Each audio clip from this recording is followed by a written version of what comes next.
Πάμε σε αυτό το σημείο, κυρίες και κύριοι, εμείς να δούμε ένα θέμα το οποίο απασχολεί την τοπική μας κοινωνία. Συνδέεται με τους ανεξάρτητους Έλληνες, διότι την εκπρόσωπό τους, την πολιτευτή, την κυρία Ντίνα Παπαχρήστου, έχουμε κοντά μας και σχετίζεται με το θέμα της Σέλμαν. Για να δούμε λεπτομέρειες. Κυρία Παπαχρήστου θα μας τις δώσει. Κυρία Παπαχρήστου, καλησπέρα σας. Καλώς ορίσατε στο κεντρικό δελτίο ειδήσεων του Art Channel Θράκης. Καλησπέρα σας. Ευχαριστώ πάρα πολύ για την πρόσκληση. Και εμείς για την αποδοχή της. Αφορμή θα πρέπει να πω ότι αποτέλεσε όχι χθεσινή συνέντευξη τύπου, αλλά το δελτίο τύπου το οποίο μας αποστήλατε και αφορούσε στη Σέλμαν. Υπάρχει μία επιστολή μεταξύ άλλων, υπάρχει δική σας επιτόπια παρουσία ή συζήτηση με τους εργαζόμενους ως ήθιστε και οι όποιες ενέργειες θα κάνετε και εσείς ως πολιτευτής για την ανάδειξη μιας εικόνας, την οποία χαρακτηρίζεται ως εικόνα θλίψης, τονίζοντας παράλληλα σε αυτό και στο έγγραφο που υπάρχει, αλλά και στην δική σας ίσως πιο προσωπική καταγραφή, ότι η διαχείριση του ομίλου Σέλμαν έγινε με τραγικά σφάλματα. Γιατί? Κοιτάξτε, μετά από την συνάντηση που είχαμε με τους εργαζομένους, ούτως ή άλλως η υπόθεση της Σέλμαν είναι μια υπόθεση η οποία ταλανίζει την Κομοτηνή τα τελευταία χρόνια. Λίγο πολύ όλοι οι συμπολίτες μας γνωρίζουν τι γίνεται στη Σέλμαν. Οι εργαζόμενοι δεν σιώπησαν, έβγαλαν το πρόβλημα εξ αρχής, το εξωτερήκευσαν στον κόσμο ώστε να βρουν συμμάχους και αρρωγούς στην προσπάθεια. Όταν ήρθαν λοιπόν σε μένα να μου εκθέσουν τα καινούργια συμβάντα σε αυτό το περιστατικό, ήταν ότι στο άρθρο 99 θέλουν να υπαχθεί η εταιρεία. Κάτι το οποίο. Του πτωχευτικού κώδικα, βέβαια. Ακριβώς. Κάτι το οποίο ναι, μεν έχει αλλάξει νομοθεσία και δεν είναι τόσο εύκολο να γίνει. Αλλά έχοντας να κάνουν με 4 τράπεζες πίσω από τον όμιλο της Alpha Wood, ο οποίος έχει εξαγοράσει την τελευταία τριετία, δεν είναι τόσο σίγουροι ότι δεν θα τα καταφέρουν να υπαχθεί η επιχείρηση εκεί. Αυτό είναι και το μεγάλο τους μέλημα και το μεγάλο τους παράπονο. Και αυτό που ζητούν πάνω απ' όλα και πρώτα απ' όλα είναι να γίνει μια συνάντηση στο Υπουργείο Ανάπτυξης, όλους τους επίσημους φορείς να είναι δίπλα τους, αρρωγή στην προσπάθεια, τα πολιτικά κόμματα, όχι μόνο εμείς. Όποιος μπορεί να τους βοηθήσει, όπως και τους συμβούλεψα εγώ. Δεν είναι θέμα να μπούμε εμείς μπροστά και να φανούμε μόνο οι ανεξάρτητοι Έλληνες. Αυτό το θέμα είναι θέμα της τοπικής κοινωνίας και όποιος μπορεί να τους βοηθήσει πραγματικά θα πρέπει να είναι στο πλευρό τους. Από τη στιγμή όμως που ήρθαν κοντά μας, τους ευχαριστώ πάρα πολύ για την εμπιστοσύνη που μας έδειξαν και είναι μεγάλο καθήκον δικό μας να τους βοηθήσουμε μέχρι εκεί που μπορούμε και όσο μπορούμε και θα το κάνουμε. Με τη δύναμη που μου δίνει πάντα η θέση που έχω στο κίνημα και ότι ο κύριος Καμένος μου εμπιστεύτηκε το να είμαι πολιτευτής του στο νομό Ροδόπης, όσο μπορώ να βοηθήσω θα τους βοηθήσω μέχρι εσχάτων. Κυρία Παπαχρήστου, πάμε να δούμε κάποια πραγματικά περιστατικά τώρα, τα οποία προκύπτουν και από τα στοιχεία που είδαν το φως της δημοσιότητας. Όπως τη γνωρίζουμε, ο όμιλος της Σέλμαν εξαγοράστηκε από την Alpha Wood. Το παράδοξο, το δύσκολο είναι ότι επιθυμεί ο διαχειριστής να εντάξει την εταιρεία στο άρθρο 99 του πτωχευτικού κώδικα. Υπάρχουν κάποια στοιχεία τα οποία ίσως αναδεικνύουν σφάλματα και μια άλλου τύπου νοοτροπία στη διαχείριση του ομίλου. Διατυπώνονται μέσα σε αυτή την επιστολή που και εμείς είδαμε κάποια ερωτήματα στο το δελτίο τύπου, πώς μια μικρή εταιρεία αγόρασε μια μεγάλη εταιρεία. Δεν ξέρω αν απαντήθηκαν αυτά τα ερωτήματα και σε εσάς και από τους ανθρώπους με τους οποίους ήρθατε σε επαφή. Ναι, κοιτάξτε να σας πω. Στην επαφή μας λοιπόν αυτή απαντήθηκαν κάποια ερωτήματα, όπως ακριβώς έχετε και εσείς, έχει όλος ο κόσμος και τα είχα εύλογα κι εγώ. Πώς είναι δυνατόν λοιπόν αυτή η εταιρεία να αγοράστηκε, αυτή η εταιρεία Κολοσσός, έτσι, να αγοράστηκε από μια μικρή εταιρεία τύπου Alpha Wood. Αυτή η εταιρεία είχε πολύ μεγάλα χρέη. Όπως βέβαια είχαν και έχουν πάρα πολλές εταιρείες που δραστηριοποιούνται στον ελληνικό χώρο αυτή τη στιγμή. Αγοράστηκε, δεν μπορώ να μπω σε λεπτομέρειες, αγοράστηκε με ένα μικρό τίμημα από την Alpha Wood. Δεν είμαι σε θέση να πω πώς έγινε αυτό. Έτσι. Θα δείξει η πορεία. Πρέπει να αποδοθούν και κάποιες ευθύνες για όλες αυτές τις πράξεις. Λοιπόν, αγοράστηκε αυτή η εταιρεία από την Alpha Wood. Αγοράστηκε ένα εργοστάσιο το οποίο ήταν γεμάτο πρώτες ύλες. Αυτές οι πρώτες ύλες, λοιπόν, όσο δούλευε το εργοστάσιο, μειώθηκαν. Είχε full παραγγελίες, όπως και συνεχίζει να έχει. Μειώθηκαν οι πρώτες του ύλες, αλλά οι αποθήκες του δεν γέμισαν ποτέ. Άρχισε να μικραίνει το εργατικό δυναμικό, να γίνονται απολύσεις. Άρχισε η πρώτη επαφή των εργαζομένων με τη διοίκηση. έχασαν αυτοί οι άνθρωποι κάποια, πώς να σας πω, με την προηγούμενη εργοδοσία είχαν μια πάρα πολύ καλή σχέση. Γιατί ήταν και εργαζόμενοι που απέδιδαν, και αυτό είναι και αυτό που χρειάζεται κάθε ιδιοκτήτης ενός εργοστασίου. Να έχει εργατικό δυναμικό το οποίο αποδίδει, ώστε η επιχείρησή του να ανθεί. Είχαν λοιπόν κερδίσει κάποια πράγματα, είχαν κάποια κεκτημένα τα οποία τα θυσίασαν άμεσα στον ιδιοκτήτη της ΑΛΦΑΓΟΥΤ για να μπορέσουν να διατηρήσουν τις θέσεις εργασίας και να μην απολυθεί κανένας συνάδελφος. Αυτό δεν κατέστη δυνατόν. Έχουν πέσει στους 94 εργαζομένους αυτή τη στιγμή και στους 25 στην άλλη εταιρεία του ομίλου, την Χατζηλουκάς ΑΕ, η οποία δραστηριοποιείται με τις κόλλες, αν δεν κάνω λάθος. Σωστά. Στο Χατζηλουκά όμως νομίζω ότι τα στοιχεία δείχνουν ότι είχαμε μικρότερη μείωση. Μόνο 5 ατόμων, πολύ μικρή. Ναι. Ενώ στη Σέλμαν είχαμε κοντά στα 90 άτομα, ας πούμε.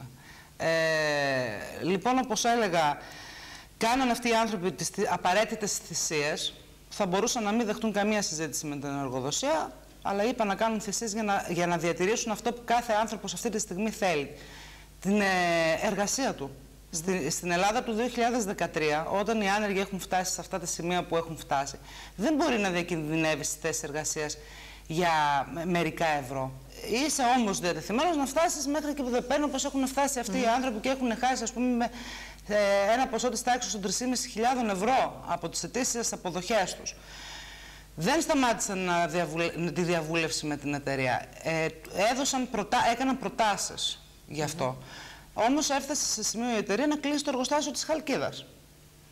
Και τώρα αυτή τη στιγμή να προσπαθεί να υπαχθεί αυτό το εργοστάσιο της Σέλμαν, το οποίο είναι διεθνούς κύρους εργοστάσιο. Υπερσύγχρονο, μπορεί να λειτουργεί, να έχει πάρα πολλές παραγγελίες. Ακριβώς. Είναι κάποια ερωτήματα τα οποία πρέπει να απαντηθούν σε αυτούς τους ανθρώπους. Μένουν αναπάντητα. Είναι εύλογα ερωτήματα. Πώς είναι δυνατόν ένα τέτοιο εργοστάσιο να μην, και με πολλές παραγγελίες, γιατί κοιτάξτε, ο κατασκευαστικός κλάδος στην Ελλάδα μπορεί να δέχεται πλήγμα, δεν δέχεται όμως παγκοσμίως. Σωστά. Δεν δέχεται πανευρωπαϊκός, ούτε σε όλη τη Βαλκανική.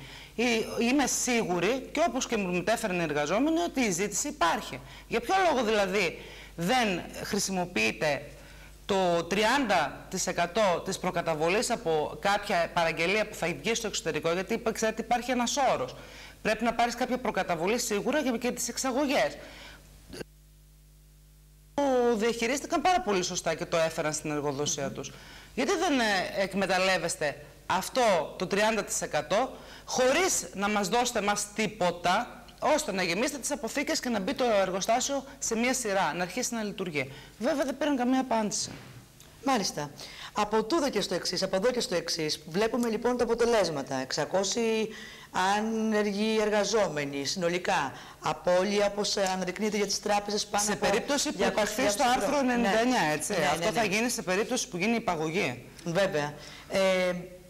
Τι μέλη γενέστε, πώς εσείς έχετε τη διάθεση και τη δυνατότητα να συνδράμετε σε αυτό, και ποια κατά την άποψή σας θα πρέπει να είναι η όποια αντίδραση της τοπικής κοινωνίας και των ανθρώπων που έχουν τη δυνατότητα να ακουστούν πέρα από τα στενά τοπικά όρια? Ναι, κοιτάξτε, γι' αυτό ακριβώς το λόγο αυτοί οι άνθρωποι έχουν απευθυνθεί και σε εμάς, γιατί σαν κίνημα, σαν πολιτικός χώρος μπορούμε ίσως να δώσουμε μια μεγαλύτερη βοήθεια. Στο άμεσο μέλλον θα προσπαθήσω να γίνει μια επαφή με τον... Βέβαια είναι το ευτυχές γεγονός ότι ο κύριος Καμένος θα παρευρεθεί στο προσυνέδριο στις 31 Μαρτίου και θα είναι η ευκαιρία του να δει τους εργαζομένους από κοντά και να επισκεφθεί αυτό το χώρο για το λόγο του αληθές. Έτσι. Από εκεί και πέρα βέβαια οι εργαζόμενοι φοβούνται ότι πάρα πολύ γρήγορα θα γίνει η προσπάθεια και υπάρχουν κάποιες εξελίξεις μετά από την επικοινωνία μου τη σημερινή. Πριν από λίγο επικοινώνησα μαζί τους. Είναι πολύ δυστυχώς δυσίωνα τα πράγματα, έχουν πολύ δυσίωνες πληροφορίες. Εμείς θα προσπαθήσουμε εγώ προσωπικά θα προσπαθήσω να δουν τον πρόεδρο όσο δυνατόν γρηγορότερα, ώστε να γίνει και μία επαφή με το Υπουργείο Ανάπτυξης, αυτό που ζητούν άμεσα οι εργαζόμενοι, ώστε να εκθέσουν τις απόψεις τους, να μην επιτρέψει το ίδιο το Υπουργείο και η ελληνική δικαιοσύνη να υπαχθεί αυτό το εργοστάσιο στο πτωχευτικό κώδικα. Αυτό είναι που ζητούν και αυτό θα προσπαθήσουμε.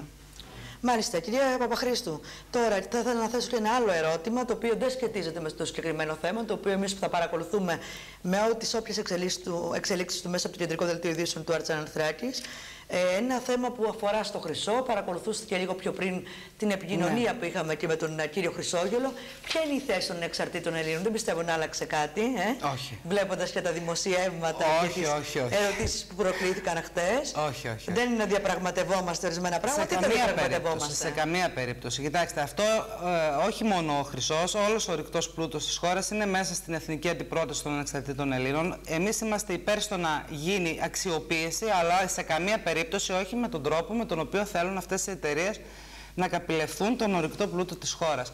Και βέβαια πρέπει να σεβαστούν το περιβάλλον και βέβαια πρέπει να σεβαστούν τις ανθρώπινες ζωές. Διότι η χρήση του κιανίου δεν έχει μόνο αντίκτυπο στο περιβάλλον, έχει αντίκτυπο σε εμάς, στην τροφική αλυσίδα, στην χλωρίδα και την πανίδα, γενικώς παντού. Δηλαδή, καταρχάς θα σταματήσει να υπάρχει και να υφίσταται τουρισμός. Όποιος είναι αυτός και όσο θέλουμε να τον αναπτύξουμε, απλά δεν θα αναπτυχθεί.